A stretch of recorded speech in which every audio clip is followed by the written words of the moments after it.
Olá, está no ar o Redação Novo Tempo.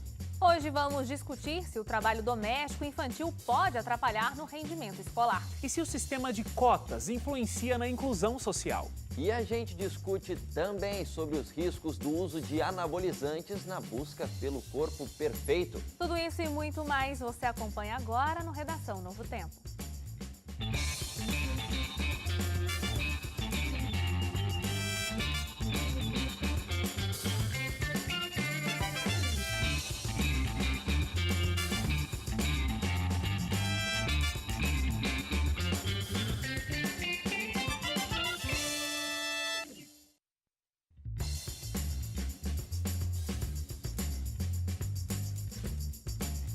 Olá, tudo bem com você? Começa mais uma edição do nosso Redação Novo Tempo. Muito obrigado pela sua audiência, muito obrigado porque você está aqui com a gente acompanhando os nossos debates, as nossas conversas pela Rádio Novo Tempo ou pela TV Novo Tempo. É um grande prazer ter você aqui.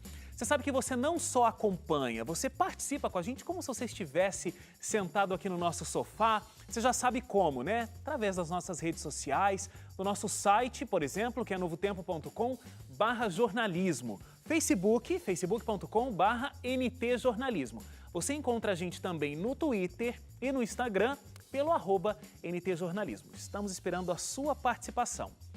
Hoje a gente tem convidado especial aqui no Redação Novo Tempo, substituindo o Hélio Moura. Está aqui Daniel Mendes. Quando você falou isso, eu fiquei mais nervoso agora. Substituindo o Hélio Moura é uma tarefa muito impossível. Hoje o quase, nosso programa vai bombar muito mais na rádio, né? Porque a gente está com rádio e televisão, o pessoal verdade. está acostumado a ouvir o Daniel o tempo todo na rádio, vai explodir de audiência isso aqui. E com a voz dessa, né, gente? Porque olha a voz desse cara. Como que a gente faz? Eu fico com vontade de vou tentar levantar. falar um pouco mais grave. Eu vou abaixar um tom, pelo menos, mas mesmo assim ainda tenho vontade de sair correndo embora. Mas, Daniel, muito obrigado. Daniel, ele é publicitário, ele faz trabalhos como ator, ele é jornalista, ele é radialista. Na área de comunicação, olha, de tudo um pouco aí, de muito tudo, sai alguma coisa, né, A Daniel? gente tenta, trabalha um pouquinho. É um prazer muito grande estar obrigado, aqui. viu? Muito Prazer obrigado todo pela meu. sua presença. André Leite, que já se manifestou, tudo bem? Olá, Wagner, olá para os ouvintes e telespectadores do Redação Novo Tempo. E aí, Suzane, tudo bem com você? Tudo ótimo. Oi pra vocês. Seja bem-vindo, Daniel. Oi pra você de casa. E eu vou mandar um abraço agora muito especial que vai para Minas Gerais. Vai para a dona Maria Nadege Novaes. Um grande abraço para a senhora. Obrigada pela sua audiência. Que Deus te abençoe. E também para o seu filho, Bruno Novaes. Eles são de Teófilo Otoni, em Minas Gerais. Será que a gente poderia dar um nome do meio para Suzane, tipo Suzane Abraços Lima? Ai, Eu acho como que você é faria muito engraçadinho. sentido, você não acha? Suzane@abraços.com.br. Vocês, vou te contar. Gente, vamos lá para o nosso primeiro tema aqui de discussão hoje. Uma pesquisa da USP indicou que o trabalho doméstico interfere no rendimento escolar de crianças e adolescentes. O estudo se baseou nos resultados da Prova Brasil, aquele teste que analisa o desenvolvimento de alunos do 5º e do 9º ano do ensino fundamental de escolas públicas. Então é o seguinte, só no Brasil, aproximadamente 3,5 milhões de crianças e adolescentes de 5 a 17 anos estavam trabalhando no país. Enfim, uma pesquisa que mostra que o trabalho doméstico atrapalha o rendimento escolar. Será que isso pode ser considerado o tal do trabalho infantil, que a gente tanto fala, que olha, coitada dessa criança, não tem oportunidade de estudar, ela tem que trabalhar para poder ajudar a família? É disso que a gente está falando? Acho que é importante deixar claro essa diferenciação entre o que é a criança ajudar dentro de casa e fazer atividades que são importantes para o crescimento, para a formação dessa criança, inclusive, e o que é um trabalho infantil no sentido de estar explorando uma criança economicamente. Então, por exemplo, o que se considera trabalho infantil é um trabalho, uma atividade que é superior a 2 horas do dia dessa criança. Então, se você precisa colocar a criança para lavar a louça, varrer a casa, guardar seus brinquedos, arrumar a cama e tudo mais, isso não é trabalho, né? Você está fazendo com que a criança desenvolva uma atividade, uma colaboração. Agora, passou disso, realmente isso pode acabar influenciando negativamente, porque pode sobrar menos tempo para ela poder estudar, para poder se divertir, inclusive fazer outras atividades que podem formar ela como um adulto, né? Eu acho que toda criança tem o direito de ser criança, né? Isso é uma necessidade básica de toda criança. Porém, analisando o perfil da sociedade brasileira, o perfil econômico da sociedade brasileira, as famílias entram ali em um grande impasse. Né? Quando você chega dentro de uma comunidade, por exemplo, e lá você vê uma criança que está lá, aliás, ela não é uma criança, dentro de uma casa tem 5, 6, às vezes também o pai não está trabalhando ou está trabalhando e recebe menos do que um salário mínimo, a mãe também está trabalhando, mas recebe também menos do que um salário mínimo, ou seja, é uma situação muito complicada. Se essa criança fica dentro de casa e ela não trabalha, por exemplo, que é uma das grandes atribuições dos pais de colocarem as crianças para trabalharem, o que acontece? Ela vai ter um contato maior e a maior possibilidade de ter contato ali com o mundo das drogas, com o mundo da criminalidade. Então, eles colocam como uma medida educativa e até protetiva para que a criança fique resguardada desses direitos. Porém, como eu disse aqui no início, né, toda criança tem o direito de ser criança e a necessidade de ser criança. Então, é um grande impasse que se encontra dentro desse painel que nós temos a nível de Brasil, que deve ser observado. É um problema que é nosso, nós temos que abraçar esse problema. Temos que cuidar desse problema, porque a gente vê que não é só a família que quer colocar ou coloca a criança para trabalhar como não alternativa. A criança trabalha para poder o quê? Ajudar em casa. Então, ela vai para o sinal vender bala, ela vai limpar, ela vai fazer malabares no sinal. Então, ou seja, é uma questão muito complicada e controversa, porque o que é preferível? Muita gente pergunta, né? Eu participei de uma conversa uma vez com alguns pais e eles estavam contrapondo isso, dizendo assim, o que você prefere? Ver meu filho no sinal, jogando malabare, fazendo malabare, vendendo bala, ou ele na rua te assaltando? Então, ou seja, existe um grande impasse que os pais, né, por falta de instrução, por terem também não tido infância, eles vivem e ficam colocados nessa situação. Então, eles colocam essas crianças para trabalhar. Essa é uma parte, né, que a gente vê aí para realmente tentar amenizar dos males, é aquela máxima que eles colocam, né, dos males o menor, né, mas isso realmente não deixa de ser um mal e precisa ter uma atenção realmente da sociedade, nós como sociedade e do poder público também, que está envolvido diretamente. Já pode se candidatar já, o Daniel, né? A gente estava aqui ouvindo o discurso. Eu acho que é muito complicado a gente categorizar, assim, trabalho infantil. Porque quando a gente pensa em trabalho infantil, a gente imagina aquele trabalho escravo, como a gente vê muito em indústrias, né? Na China, que a criança sendo explorada por horas e horas. Exatamente. Porque, assim, vou puxar ali pelo que o Leite falou sobre as 2 horinhas que eu, particularmente... Eu não concordei com essa pesquisa, porque 2 horas a gente passa muito rápido. Dá a impressão que, assim, que é uma cota para a criança, o limite, porque depois aquilo está sendo prejudicial. Eu acho que não é bem assim a gente categorizar essas coisas, até porque as crianças hoje, elas são muito sabidas, elas têm acesso a essa informação e usam isso de argumento com o pai. Não, já deu aqui meu tempo, não vou fazer mais nada, porque de acordo com a lei, sei lá do que, eu não posso trabalhar mais que 2 horas. Então, o mundo pode cair, os meus brinquedos podem ficar lá... no meio da casa atrapalhando porque já deu a minha hora. Porque quem nunca viu uma criança falando assim, você está me batendo, eu vou te denunciar para o conselho tutelar. Eles usam esse argumento. Ligam até, né? Ligam até. Então, assim, a criança é muito esperta. Eu acho que, não sei aqui vocês, mas eu não sou tão velha assim, mas eu venho de uma época em que a gente ajudava, assim, no trabalho doméstico em casa. E isso é educativo. Isso te fez mal? Não fez mal, muito pelo contrário. Às vezes a minha mãe, eu lembro até que ela tentava poupar um pouco, assim, tipo... de maneirar a situação, e algumas coisas depois eu aprendi mais tarde, né, sozinha na vida, que poderia ter aprendido. Mas fez muito bem, porque eu e minha irmã, a gente ia para a escola, a gente chegava, tinha os nossos deveres em casa, como a gente é menina, ajudava a mãe na casa, porque minha mãe trabalhava, né, em 2 períodos, enfim. E daí a gente ajudava ela no serviço, a gente aprendia a ter responsabilidades, e eram pouquíssimas coisas que a gente fazia em casa. E a gente tinha tempo para estudar, sim. E o que a gente fazia? A gente brincava e, às vezes, a gente também burlava o horário de estudo. Eu acho que a criança ela tem que ter ocupação, porque isso é muito provável de acontecer. Ainda mais hoje com a tecnologia, igual mesmo a pesquisa mostrou aí, se a criança chega em casa, às vezes ela não quer estudar, ela quer assistir televisão, jogar videogame, e daí internet. Internet, está tudo resolvido. Ela realmente não vai querer trabalhar, não vai querer estudar, não vai querer fazer nada. Então, eu acho que não é prejudicial. Eu acho que isso é uma coisa que os pais têm que controlar. Cada realidade, como o Daniel comentou aqui, é diferente uma da outra. A gente não pode juntar todo mundo e dizer assim, não, mais de 2 horas agora é prejudicial, entendeu? Eu acho que é demais afirmar isso daí. Por exemplo, tem uma questão aqui que eu fiquei pensando, né, lendo a pauta. Vamos... Primeira coisa, vamos diferenciar o que é trabalho infantil do que é colaboração doméstica, do que é trabalho doméstico, que a criança vai ajudar os pais ali. Agora, dentro dessa categoria, trabalho doméstico, não está indo para o sinal para para vender a Não bala é ali, o responsabilidade da doce. criança trazer dinheiro para casa. Isso, não é. Mas lá dentro de casa ela vai colaborar. Suzane falou, né, desse negócio da tecnologia. Teve um menino da reportagem que disse o seguinte: eu preferiria chegar em casa e ficar jogando videogame a tarde inteira Quem não, do né? que ajudar a minha mãe em 30 minutos. Qualquer criança, né? Qualquer criança. E não seriam essas menos 2 horas de ajudar os pais que seriam dispensados para o estudo, por exemplo. Né? Não é uma coisa automática.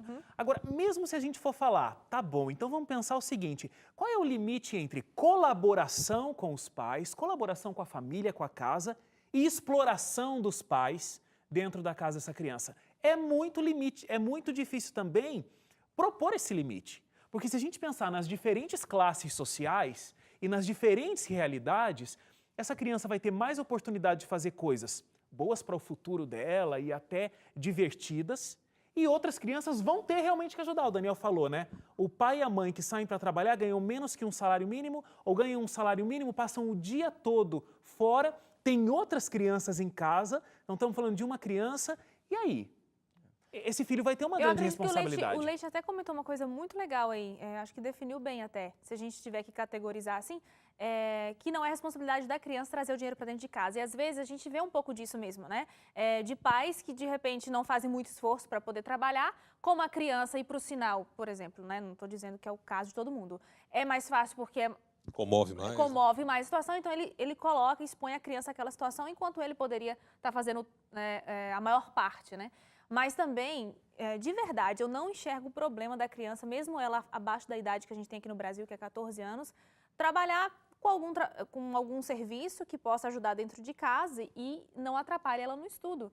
Porque eu também já trabalhei e estudei e tinha boas notas. Agora, eu ia colocar uma coisa, geralmente a gente fica pensando na situação da pessoa que é mais pobre e tudo mais, até porque é a maior parte das situações, dos núcleos familiares onde a gente pode ter essa situação de crianças quem tem dinheiro, né? em situações de trabalho. Mas a gente tem uma outra situação que acho que vale a pena pensar também, que é o seguinte: a gente tem muitas crianças que às vezes trabalham, principalmente dentro do que a gente pode chamar de show business ou alguma coisa do tipo. E isso às vezes pode ser prejudicial. Então, é um cantor, né? é um ator, é alguma coisa nesse sentido que, puxa, às vezes a criança, lógico, acho que é legal, né? Se a pessoa tem talento, pode desenvolver já com essa idade, tá tudo certo. Agora, às vezes tem que saber dosar isso, porque às vezes coloca a criança, sei lá, o pai vê no filho um potencial artista, e aí explora a criança passa final de semana cantando, fazendo um monte de coisa, sabe, durante a semana. E a criança não tem tempo de brincar, não tem tempo de estudar e tal. É só você olhar para a história dessas questões artísticas, você vai ver um monte de artistas que teve a infância destruída por isso. Você olha Michael Jackson, Macaulay Culkin, você olha no passado, você olha Mozart. Mozart, pai dele, colocava ele para tocar violino para os reis de tudo quanto é lugar. O cara nasceu meio pirado. Então, quer dizer, você tirar a infância de uma criança, mesmo numa situação dessa artística, é uma coisa complicada, você tem que ter equilíbrio. E eu acho que, desculpa Daniel, já te dou a palavra aí, e eu acho também que a gente não pode se amarrar nessa definição de que não é trabalho infantil se a criança simplesmente não traz o dinheiro para dentro de casa. Porque tem muitas famílias também onde a criança não traz o dinheiro, mas ela cuida da casa, cuida dos irmãos mais novos, onde ela não teria essa responsabilidade, ela assume a casa, assume os irmãos, para que os pais simplesmente trabalham. E eu acho que criança tem que ser criança, como o Daniel falou. Só estou trazendo um contraponto aqui. Não que eu concorde com tudo que a pesquisa disse, eu entendo o que a Suzane falou e concordo também. Eu acho que, inclusive, crianças de uma outra classe social, que não têm a necessidade de fazer nada, porque tem empregados, porque tem o seu inglês, porque tem a sua piscina, porque tem a sua, enfim, várias atividades, ela pode ser tão prejudicada quanto essa criança que fica trabalhando, porque ela não vai ser colocado nela o espírito da responsabilidade, né? Fala, Daniel. Basicamente sobre isso, eu acho que o bom senso deve reinar na consciência, principalmente dos pais, porque a partir do momento, não é você dar uma atividade para uma criança que vai ser o problema. O tipo de atividade, por exemplo, um trabalho doméstico, digamos, seja arrumar a cama, arrumar o quarto, guardar suas coisas, ajudar com a louça, isso não é o problema. Agora, qualidade que você coloca dentro dessa responsabilidade para a criança, que eu acho que vai fazer diferença. Uma coisa é, você precisa ajudar, porque isso vai... essa é uma parte da educação também dos pais. Por exemplo, dela entender que é o seguinte, ó, é preciso você assumir uma responsabilidade, eu estou confiando em você, ou seja, estou passando essa confiança em você, então eu conto com você, conto com a sua ajuda, para que a criança tenha esse senso de responsabilidade. Agora, a partir do momento que você faz isso ao contrário, não, isso é responsabilidade sua, e você já entrega aquilo para a criança, sem que ela tenha que devolver, como se ela fosse realmente uma empregada, de como fato, eu acho que tira esse senso do que é responsabilidade, porque ela fala, ó, se eu não fizer, eu vou ser punida. Né? Então, se eu não fizer, se eu não arrumar meu quarto, eu vou ser punido, de fato, severamente. Se eu não fizer isso, eu vou ser punido. Esse, eu acho que é o contraponto do bom senso naquilo que o pai coloca para o filho, que vai fazer a diferença na cabeça da criança. Porque tudo é o entendimento, não é o que ela faz, mas sim é o porquê ela faz e como ela está fazendo. Eu acho que é um processo muito importante que deve ser observado. Aqui não é na mira da verdade, mas eu vou fazer uma pergunta capciosa para o Daniel. De nós Isso. 4 aqui, ele é o único que tem filho. Como é que você trabalha isso com seus filhos? Porque acho que a gente tem essa noção, quando a gente traz para a realidade, tem alguns desafios, né, de colocar isso em prática. Olha, é fato, né? Como a pesquisa disse mesmo, a Suzane também comentou, meu filho tem 14 anos, então quando ele chega da escola, o que ele quer fazer? Ele já chega da escola, já deixa a sua mochila, então ele às vezes nem vai almoçar, então ele já pega lá o celular, já pega o computador, e ali ele fica vendo as coisas dele, ele gosta muito da área de música, então ele estuda música pela internet, ele usa isso até como artifício para ficar mais tempo ali. Ó, pai, você não precisa nem pagar professor de música para mim, eu estou aprendendo por aqui mesmo. autodidata. Né? É um autodidata por ali mesmo. Mas o que acontece? Tem que ter um limite. Então, assim, a gente conversa, olha, filho, você vai chegar, você precisa comer, você precisa descansar, você passou a manhã toda lá. Quando você acordar, você tem suas responsabilidades. Qual que é a sua responsabilidade? Como é que está o seu quarto? E está legal de ficar aqui dentro aqui? Não, pai, para mim está legal. Não, mas se alguém chegar aqui, não, aí não está legal. Então, como é que a gente faz? Então deixa eu dar Tem que ter uma psicologia, tem que ter, né? ó, então deixa eu dar uma ajeitada aqui, legal. E aí, você viu como é que está lá? A sua mãe saiu agora, não vai ter ninguém em casa. Como é que está a louça lá da cozinha? Ih, pá, o negócio lá está feio. Assim, rapaz, e aí, você pode dar aquela contribuição? Não, deixa comigo que eu assumo aqui. Ok, mas antes, tem algum trabalho da escola para fazer? Pai, hoje eu tenho um trabalho muito importante para fazer. Então é o seguinte, ó, dá sua atenção ao seu trabalho da escola, sobrando um tempinho lá, se você puder separar, dá aquela força lá. Então, ou seja, tem que ter essas concessões e não imposições. Não, olha, eu quero chegar aqui, quero ver essa louça totalmente limpa. Se estiver limpo, se o seu quarto estiver bagunçado, aí a gente vai conversar. Eu acho que fazer esse tipo de coisa que deve ser prejudicial. Agora, quando você conversa e dá uma parceria, eu acho que fica muito mais fácil, porque em muitos momentos não precisa nem pedir.